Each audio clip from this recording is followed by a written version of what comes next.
Okay. All right. Our recording has started. Jay, can you please watch the chat and the people icon at the top in case you need to let anyone into the meeting? All right. Good morning, everyone. I'm sharing my screen and we're going to pick up where we left off. And then we're going to move on to our next slide deck. It looks like we have a little bit of a smaller group today. Leslie is not on. I will do my best to answer any questions that folks may have along the way, but please keep in mind that I am not the youth subject matter expert, but I will do my best. And Jay, it looks like someone is waiting to be come in on the people section. Okay, found that. All right, great. Okay, so welcome everyone. I believe we left off when we were providing the household income. This is gross income. There are certain things not to include, and that was something that I think Leslie was going to provide an update for, because currently there are a couple things on that list that we do include in that gross family income. So please follow up with Leslie on that. I know that folks have been giving her some feedback on the application of what might be easier to see, or if there was any errors, that type of thing. Okay, so we are moving right along. This is the page where there's like the three tables, and throughout the application, it says, you know, if this, then refer to this table, if that, refer to this one. So we're going to kind of run through these. So a veteran who served less than 180 days. Keep in mind that veteran status is someone who had at least 1 day of active duty during their service. Then there's eligible veterans. Those are the ones that served 180 days or more. Veteran with a disability defined by the Veterans Administration. Separated from service within the past 48 months. Those are the recently separated veterans that we reviewed on the first day. And then there's those that are on active military duty and status within 24 months of retirement or 12 months of separation from the armed forces. Those are usually the ones that are attending a transitional workshop. Campaign veteran, we reviewed that the other day. Veteran with a disability, and have you attended the TAP workshop in the past 3 years? So those are things that folks will be attesting to if they're a veteran. And there's certain ones that would require verification, such as the veteran status. Table B is individual with a disability. So they get to select what type of disability. If they have said yes to disability, they can also say they do not wish to disclose. However, we want to encourage them to disclose any of these disabilities that they are experiencing, because it's part of our performance reporting. And we want to encourage people to understand that the reason we're asking is to ensure that we're providing all of the services and resources or referrals that are necessary for their success, that it doesn't screen them in or out of our program. We simply want to make sure they have everything that's necessary. Then there's individual with a disability IEP participant. So this is someone who has an individual education program in their school. Disability with a 504 plan. I believe that one is that they have a plan that demonstrates that they have the ability to thrive and learn as others in the school setting. Received services from a state developmental disability association. That I believe those are all run by nonprofits in Alaska. If you go to the Department of Health page, you can usually see who they are around the state. I think like in Soldotna, Kenai area, that could be maybe Frontier Community Services, or Stone Soup Group is another one. I'm not sure if that's in the Fairbanks area. Southeast, I think, has SAIL. So there's a variety of them that provide those services. It looks like that's a duplicate that says individual with a disability SDDA services. That's State Developmental Disability Association. And then there's individual with a disability, local state mental health association services. So that's someone that's involved again with local or state mental health. So this is not that they have a private mental health provider. This is that the local or state mental health associations are involved. And then there's individual with a disability that has a Medicaid. Let's see, that's I'm trying to remember the acronym, home something based services. It's the waiver basically for them to get that additional assistance, maybe where they have someone that assists them at home for so many hours a week or taking them places. And it's where Medicaid provides the waiver for that piece, where otherwise their household might be over income. A lot of times those state developmental disability associations are the one who do the intake and the application for those home-based waivers. And then there's individual with a disability work setting. Let's go back to our definitions and see if those are available through the disability section. If not, I can pull up a different form that would have those on there. Sorry about this, guys. I'm not super familiar with this form here. All right, I'm going to pull up something else real quick.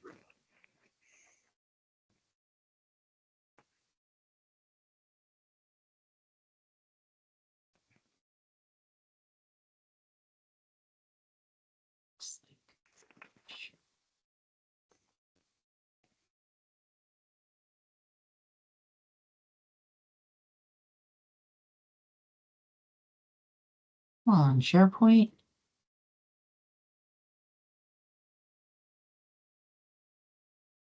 Thank you for being patient. It looks like one of my hyperlinks is not available, so I'm going to just find it real quick.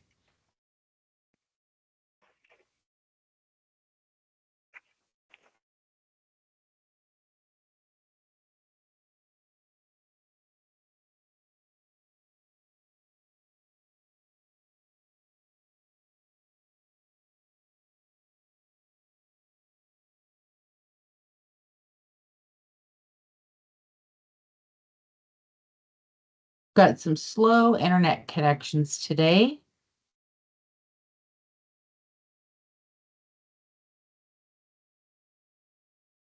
So I really appreciate your patience.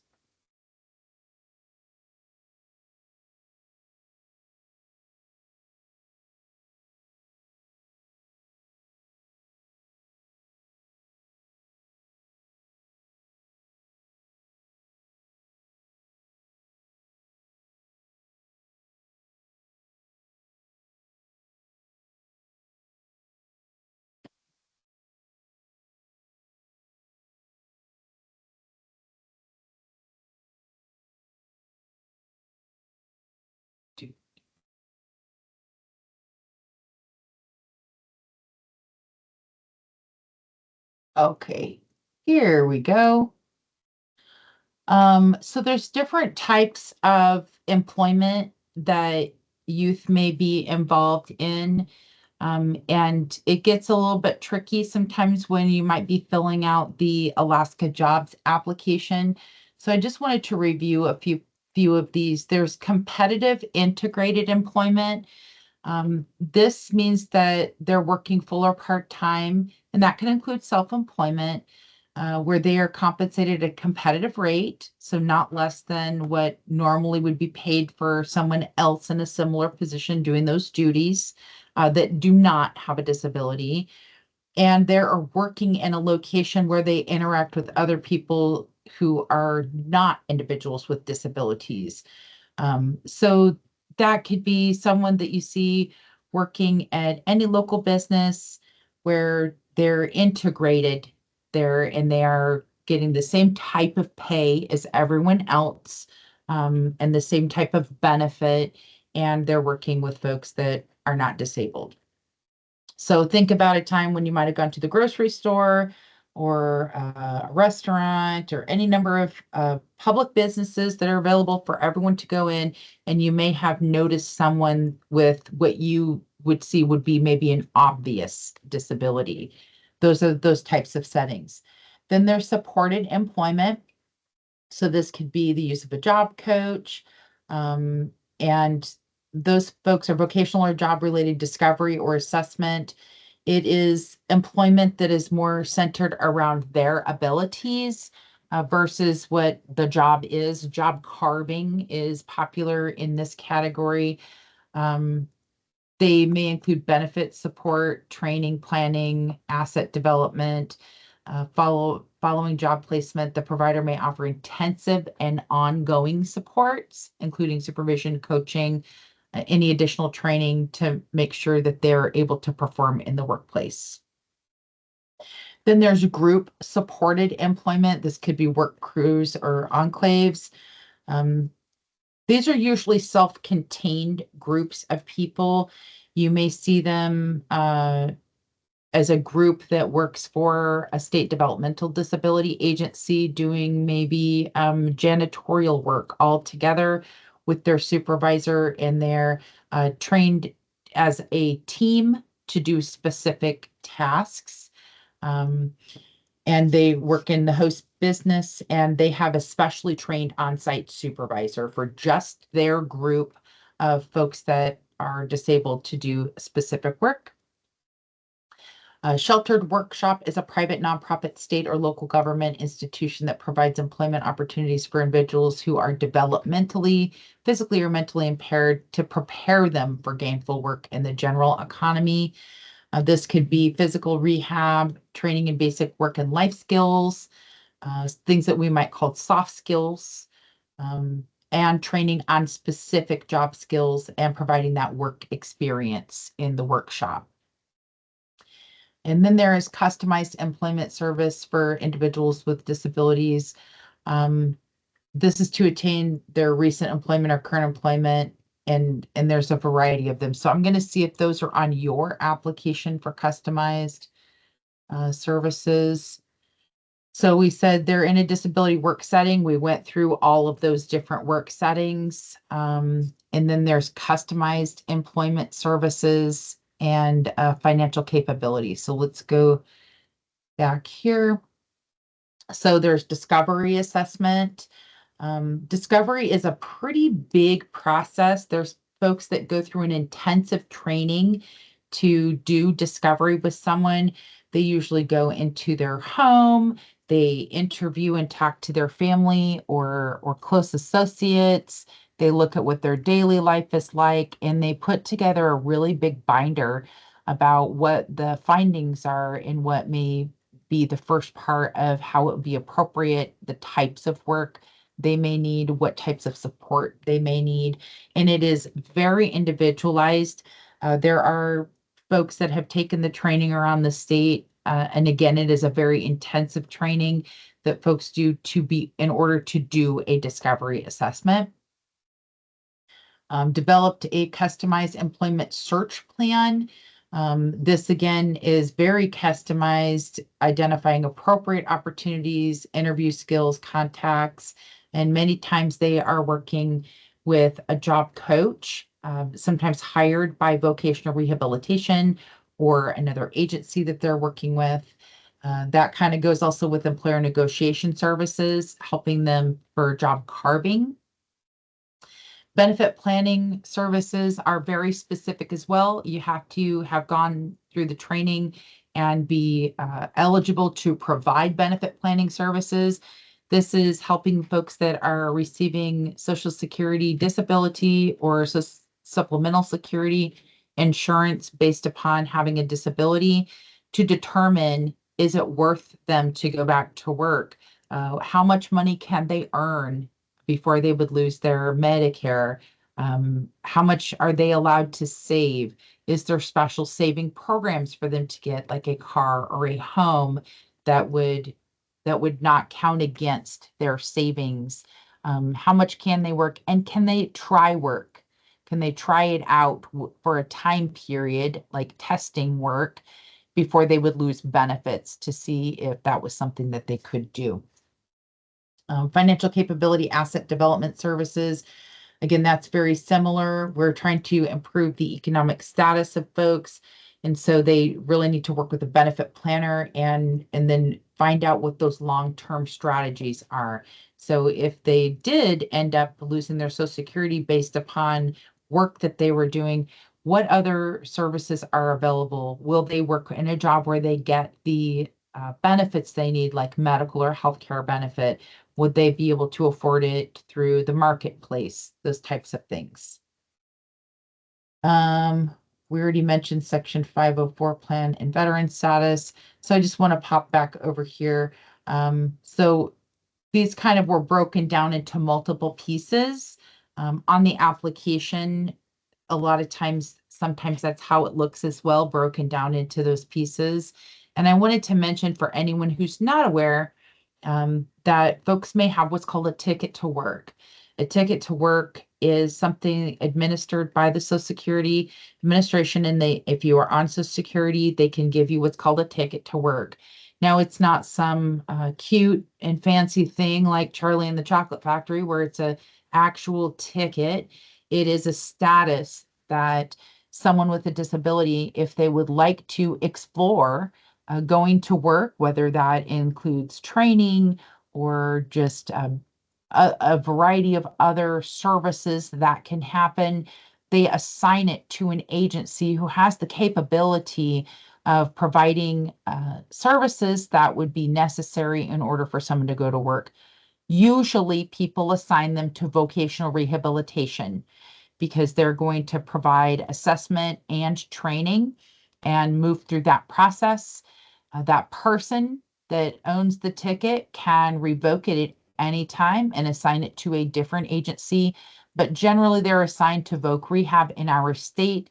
And if the person ends up going to work, it's kind of time bound, depending on how long they work with them and continue employment. Vocational rehabilitation could get a monetary benefit from the Social Security Administration that could help them then continue on with the services that they provide. Any questions so far? Okay. Well, Table C, this was like the additional if they're not a U.S. citizen, so they're a permanent resident alien, refugee or parolee, temporary work permit, or other.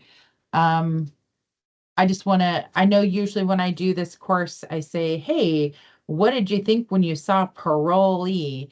Some people will automatically think that has something to do with incarceration.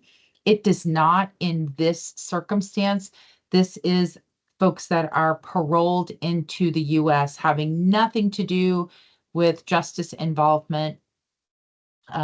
We have immigrants, refugees, and parolees into the U.S. where they're saying, okay, I would like to enter the U.S. I'm not a citizen, and this is how they did it. So if someone checks that, you want to just make sure that they're not checking that because they were justice involved, but that it's because they were not a U.S. citizen. All right, education. No education level completed one or more years of post-secondary bachelor's, education beyond a bachelor's, attained a high school diploma, GED or high school equivalency, a certificate of attendance or completion. You'll usually see this with someone who had a disability through high school, where they didn't get the actual diploma, but they got the certificate of attendance or completion. Attained other post-secondary degree or certificate or associate's degree. Any questions so far? It's like there might have been something in the chat. You did have a question. So that partnering with DVR seems to be the best option for youth with a disability or injury. Is this correct? Absolutely. DVR is the strongest partner throughout the state for anyone experiencing a disability, whether it is youth or adult. They have so many resources, and in Anchorage, they actually have their testing center. It is very common for DVR to require a neuropsych eval, which they will pay for.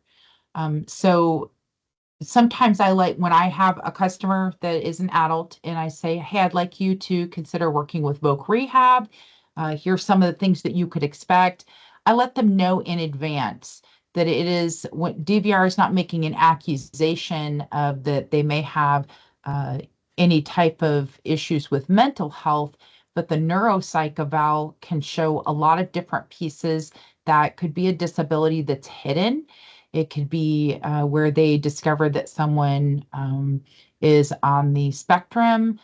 There's a number of things that they use that for. So it's definitely not a finger pointing. It is one of their more standard practices for everyone. And it also helps them understand their ability sometimes to learn or thrive.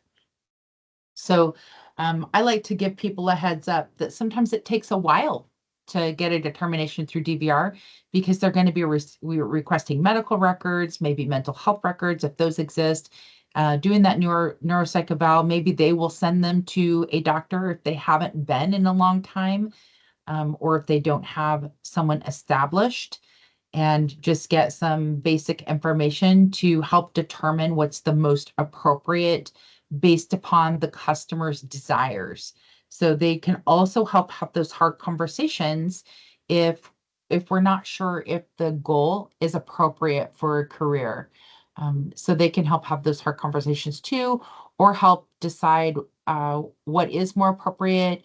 And also they can provide assistive technology and softwares that folks might need. So that's where if anyone has a disability, I always ask them to partner with Voc Rehab and me so they can provide services that they're the experts on, and then I can provide the services to fill in those gaps. So good point. Okay, we're moving along. This is the certification. It shows that this is media release and release of information, even though that the media release is also down here. And it's saying, I certify all of these things, and I received a copy of the Equal Opportunity Discrimination Complaint Form. That should be provided in tandem with the application every single time. It's a requirement to provide it. So you should be giving it at the time of application and pointing out that this is for them and their records. If they feel that they have been discriminated against in any number of countable categories, that is how they will take action. And then the media release, they get to check either do or do not for the media release. And keep in mind that this is one that folks sometimes get nervous about. And I let them know in advance if they will not be screened out if they decide not to have a media release. And so they can select whatever they want. But once they've received their services, if they seem to be happy with their services, I usually circle back if they said no and say, is there a chance that you would change your mind on that so we could use you as a success story in our annual narrative that goes to our federal project officers? And sometimes people will say, yes, I feel more comfortable now, or yes, that would be fine. And then we get a photo of them. We try to get a photo of them on the job if they're working. And then we write up our success stories with that. And then there's the applicant signature. If they're under 18, of course, their parent or guardian needs to sign. And then the career planner signs and dates when they have determined them eligible. This disclosure is here because it is necessary. Any questions so far? Okay. All right. So we went over the WIOA application, some definitions. We talked the other day about making those necessary changes and providing a copy back to the participant. The application needs to match what's entered in Alaska Jobs. And that date of application is the date that they sign, and the eligibility date is the date that the case manager signs. And we also briefly talked about co-enrollment. We never touch anyone's application, or we never touch anyone else's information, and we don't change the application date if we are co-enrolling on a record that is already existing. All right, questions at all?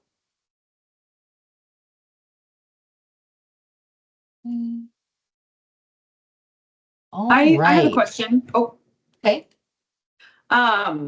so I know in the past there have been there's a certain timeline we have to get the application into AK Jobs. Is it, because I've heard like three different numbers. I've heard 30 days, I've heard 7 days, I've heard 5 days. Is there a certain amount of time we have before we can put it into AK Jobs? And is that after they've been determined eligible or after they have signed the application? Okay, so that is an excellent question. Thank you for bringing that up. There should be a 7-day lockdown to where if you haven't entered it, it should lock you out.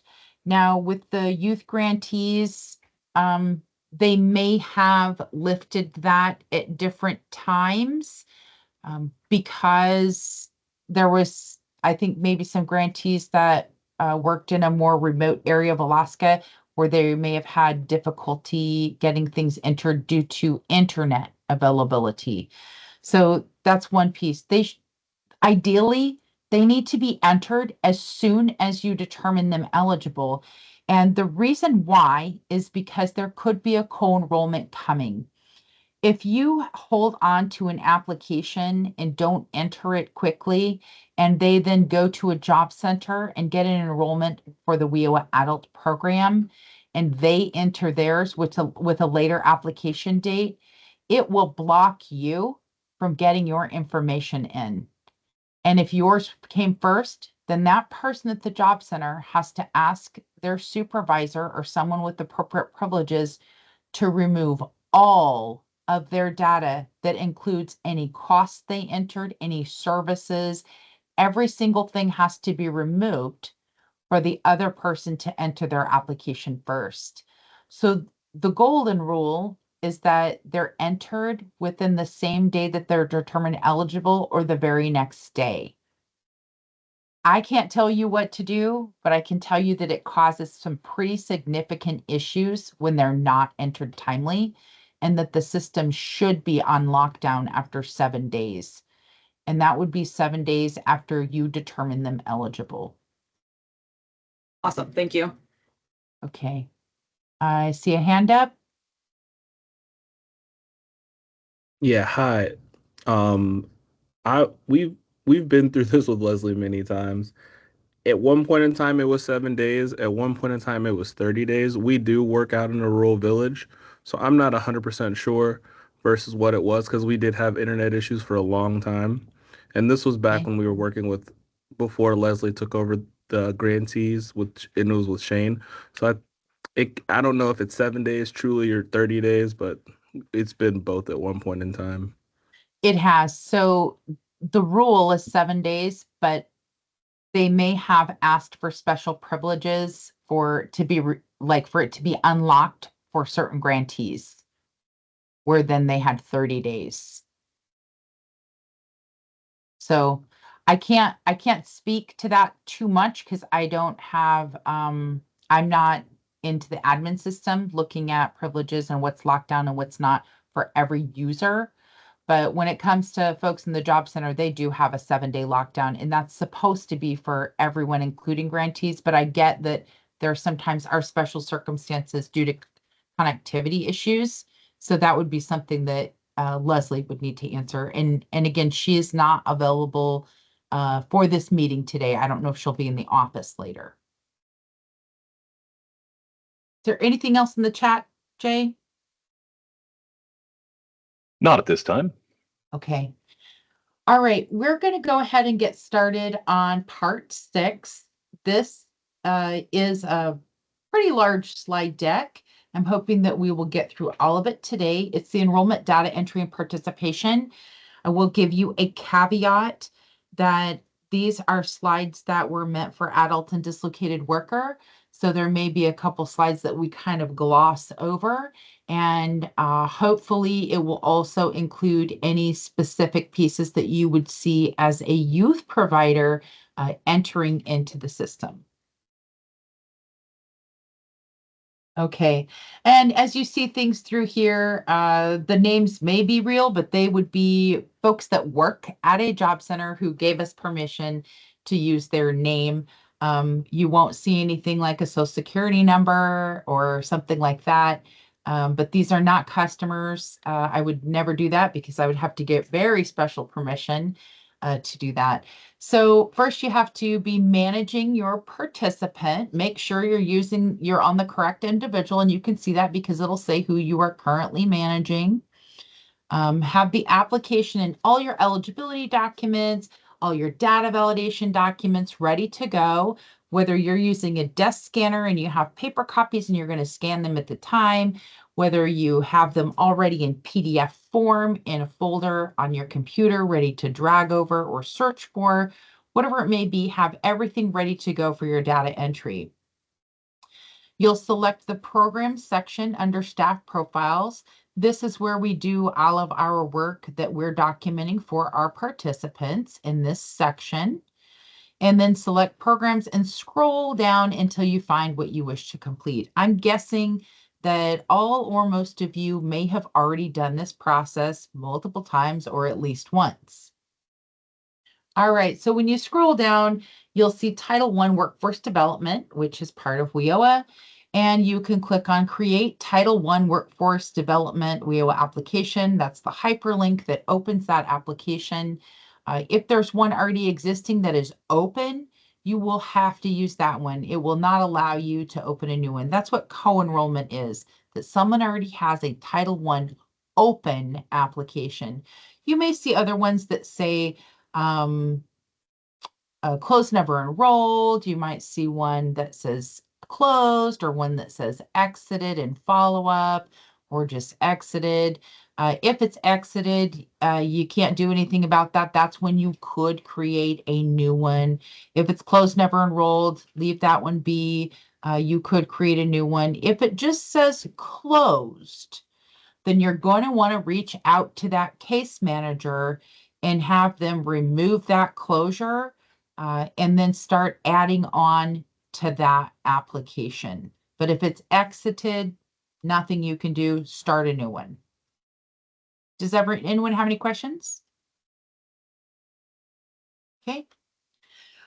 When that application opens, it appears that there's only 7 screens there to complete. However, once you get going on that application, depending on where you enter your eligibility date, more screens are going to open that will be required for data entry. So you're going to enter under the youth section. So let's pay attention here that the application date again is the date that the customer signed. And the eligibility date, which you guys would use youth eligibility, is the date that you signed. When you're co-enrolling, if there's already an application, you'll probably see something in adult or dislocated worker, maybe even incumbent worker. So you won't change an application date. You'd simply add on your youth eligibility date if you are on an application that already exists. If it doesn't, then you're going to put the application date and your eligibility date. Notice this box that says application is closed, never enrolled. This is if you start this process and you're moving along and the customer says, I decided, before you do any services that are going to be a participation, they say, I decided I don't want to work with you. And that's, again, before you provide services that would be part of the participation, you could check this box and it would go to closed, never enrolled. Okay, scrolling down that first page, you will see that you have to put your region, your office location, and the office of responsibility. Each of you should have your own office of responsibility within the region that you work. So sometimes this is pre-populated for you. Sometimes you have to select to different pieces. So I work in a job center, and you could see I'm the one who created this record. So I said Kenai Peninsula Job Center. If you work at AvTech, you will put AvTech. If you are with the Kenai Peninsula College, you'll put that. 9-star, whatever you have, you will select your office location of responsibility. If you are doing a co-enrollment, this is probably locked down, and that's okay, because you'll still have an opportunity to select yourself as a case manager. Be sure to always click next. Next is what is used as our save key. So if you don't click next, it will not save the information that you've just put in. There's also, and this is kind of cut off, a little exit wizard. This is on the bottom left of each screen. If you say, I guess I don't have that information for this screen, but I want to get out of here and go find some information and come back in, you could just simply exit that wizard and then go back in and pick up where you left off. Okay, so now that we put in our eligibility date and our office, now we see all these other screens show up that we'll need to work through. In the example that I'm showing, I would have put in dislocated worker, because again, these screens were originally made for job center staff, and I wanted to show them all of the pieces. You can notice you can't jump from screen to screen because they're grayed out until you have gotten on to the next screen by filling in the information and hitting next to go forward. If this is bothersome to you and you don't want to see this taking up your screen, you can hide the steps, and then you can also expand them and show all of the steps. But it kind of tells you you're moving from left to right on each row as you're moving through to the eligibility summary, which is the final page. Any questions so far? Okay, it also shows you here which step you're on, 2 of 11 in this case. This is where we're going to put the contact information, first name, middle initial, last name, including any suffixes. Again, this should match the paper application. So if the paper application is incorrect at any point, it should be corrected there first. And then again, that copy provided back to the customer. So this is going to match as you go in. You need to verify that Social Security number, anything that has a blue link, and of course this asterisk, we need to do a verification. So when you click on verify, it's going to drop down a box for you to see all these different things that you could select. Whatever you select is the document that has to be uploaded and hyperlinked at that location. So sometimes, and we're going to see this probably on the next screen, there'll be a blank one where you could type something in. The only time you should use that and type something in is if you have that Toggle 2319 change to attachment to document that says what is allowed to be used for a source document for that specific element. We shouldn't be making decisions independently saying, seems legit that we could use this. It needs to actually be listed on that document for use. GSI, the creators and maintainers of our Alaska Job software system, are supposed to keep these updated on what we can use for verification. So if I were to click verify, this is the list that I get to select from. If I was to select Social Security card, that would be the document that I would need to have in order to upload.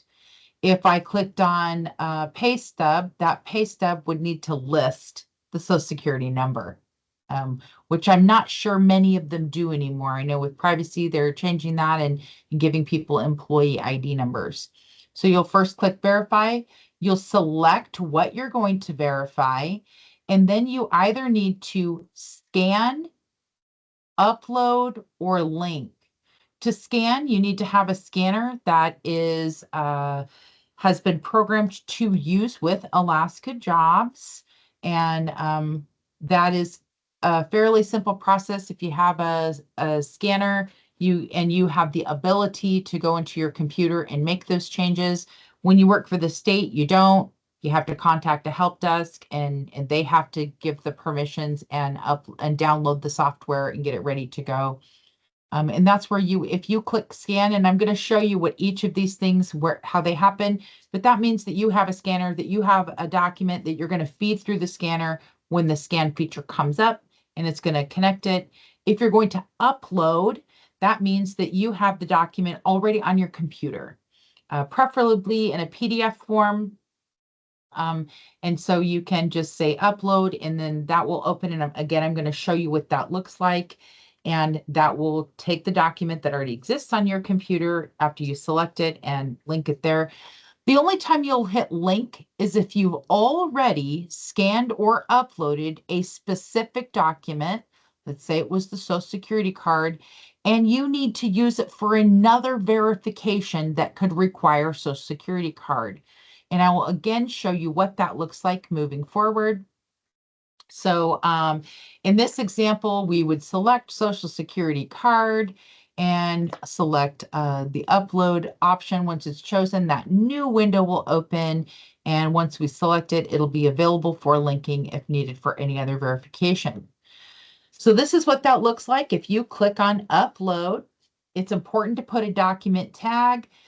This is what it's going to show up as what you named it in our document section. So you want to be clear about what the document is. So in this case, maybe I would name it SSN card, and then the last name and first initial. You could just name it SSN. You could call it, you could spell it out, so security card, whatever it is that you want to name it, that you think the common person would have a clear understanding what that document is. There is no need to enter the date that you received it. That's not necessary. And then you will have the opportunity to either drag it and drop it here, or you could say select file and search through your computer for that using the different menus. What's important here is that once you drag something or select it, there'll be like a little bar that whips across here. Sometimes it's fast, sometimes it's slow, but until it's done, you don't want to hit save because it may still be uploading. So wait for it to upload, click save. If you've made a mistake, hit cancel. Once you hit save, it'll bring you back to your application screen. If you, again, cancel or close the window, if you've made a mistake here and you say, oh, I don't have that, I'm going to have to scan it, or whatever it might be. So then it brings you back, and now you'll see we have a blue hyperlink of what I said this was, and I could click on it and it will open the document to show me, yes, in fact, that is the Social Security card that I just uploaded. If I clicked on it and I opened it and I said, oh no, I accidentally uploaded their driver's license, then I could remove it and start anew by clicking upload again or scan if that was the case. Any questions so far? Okay. Okay, then we move on to the address. Review that residential address information, make any necessary changes. Remember, we are matching the application. This needs to match, and the document that you use to verify this should include that address. In other words, if I was to use the driver's license, that driver's license address would need to match this address, not just the fact that they have a driver license.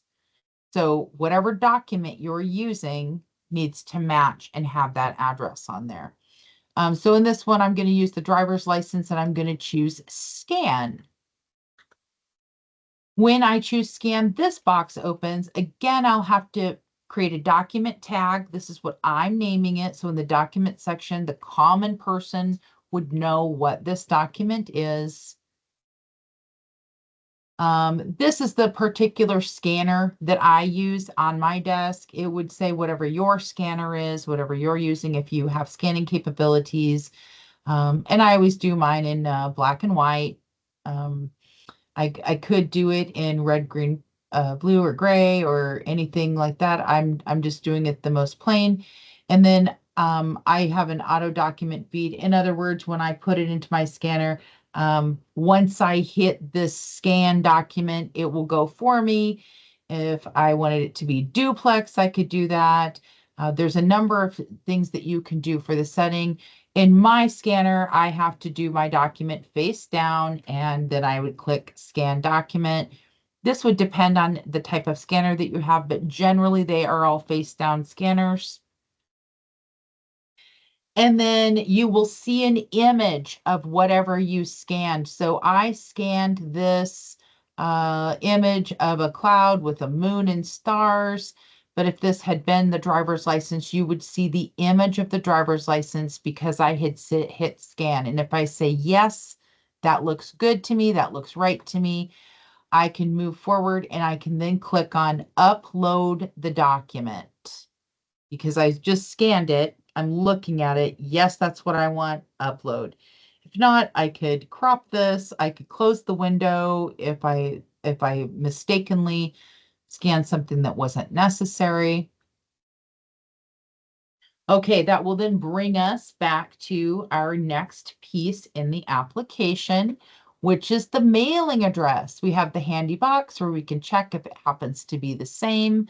Make sure that this matches what is on the application. And this is the spot where after you have an enrolled individual, if they change their address, you can change the mailing address. The other one will lock in after we move past this screen to say address at time of application. Okay. Then we have the phone number and the type of phone. If they just have the one phone, you can put it in here. If they also have an alternate phone, you can put it in there. And then you can put in their email address. Again, you want to check against the accuracy of your application. And then if you wish, you can add permanent contacts. Some people don't have one. Or you may decide that because this isn't a data validation field, that you're going to keep that information somewhere else. But this is where you would add a contact. At the bottom of that screen, it says add new contact. You can click there and then you can put in the information. It requires the name, phone number, and relationship. Once you're done, there is a save key and then next to move forward on the application. We come to the date of birth. Okay, here's where we could use link for the date of birth. Since I was already using a document, such as the driver license, which I used for the application or for the address, I could now say verify, select driver's license, and then I could click link. When I click link, a screen will come open where I still have to do a document tag. And then after I scroll down, it's going to show all the things that I've already put into the document section. And this is also why it's important that I named this by the document tag appropriately so I can see exactly what this is. This is the name of what it was called if it was a PDF on my computer. And sometimes people scan things in and it gives a letter and number chain that doesn't make any sense and they forget to rename them. But this document tag is what I typed in. So I would find this, I would click the selection box next to the associated document, and these flags will tell you, I think this is what you're looking for. And so sometimes it's wrong, and you can also scroll through and find out whichever one it is. But in this case, I would select this button right next to the Alaska driver's license. And then I would click link document. And that will create that hyperlink at that location. And it will also bring you straight back to your application. You can also see that the system will calculate the participant's age at the time of their eligibility. You will need to select whatever gender they selected and their citizenship status. So you can see there's a variety of drop downs. And you'll also see that there's a verification required here. You could use this link to go to the Selective Service website, or you could type in sss.gov in a separate browser if you needed to help look up the Selective Service for those that are required to have Selective Service. Because I said this is a female, it automatically says not applicable right here. If I had said male, it would say, how are you going to verify this? And then you do not have to type in, sorry about that. You do not have to type in their registration number. You can see there's no asterisk here requiring it or the date, but you will need to verify it and either scan or upload and the actual proof of that so someone could click here and see that proof. So we're verifying everything that requires a verification, uploading, scanning, or linking documents for each verification section to create those hyperlinks at those locations. And then we don't need to worry about things that don't have an asterisk. Any questions so far?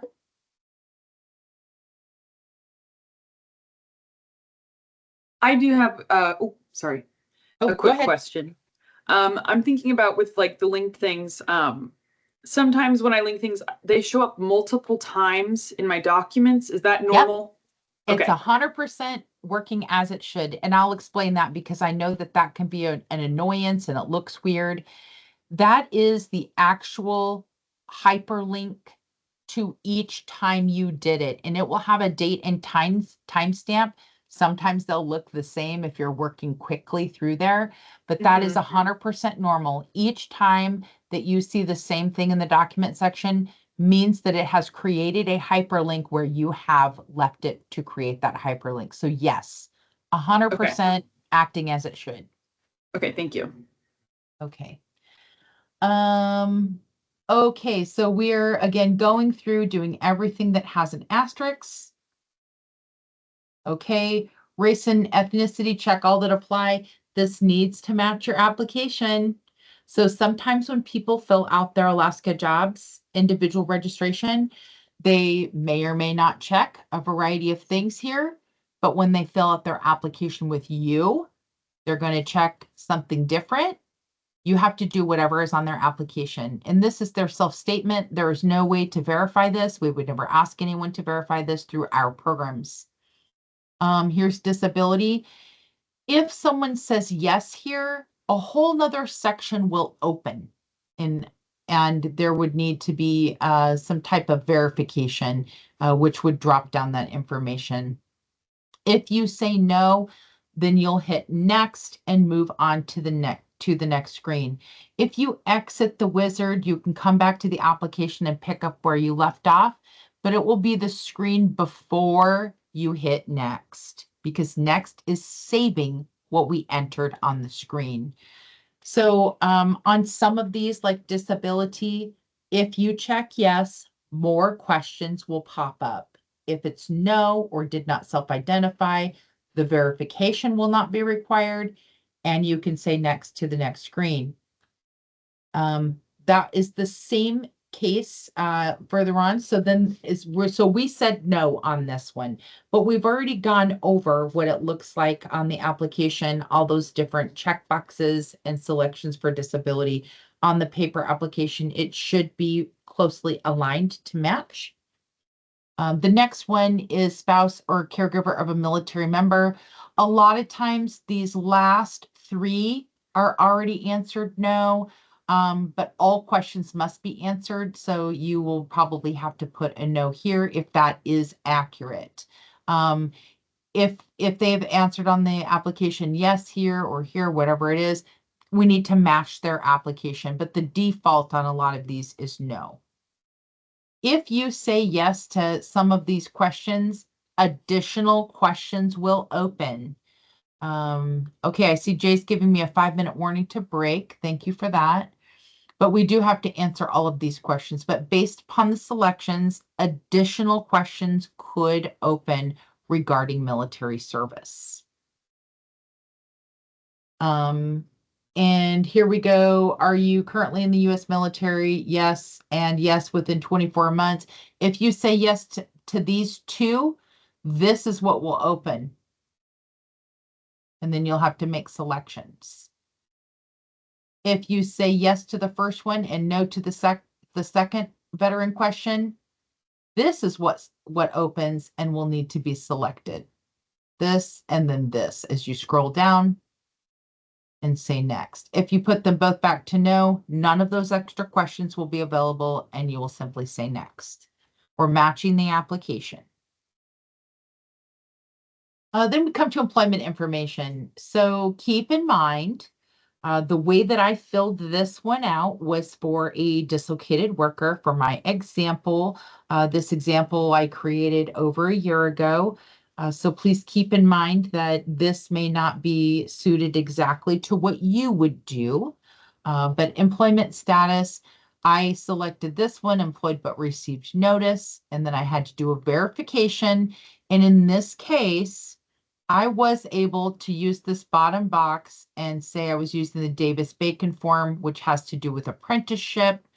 Again, if you do this, this should be something that is actually verifiable, not something that you just decide on. This is something that is specifically used with apprentices, and we get the actual form that their sponsor prints from Rapids.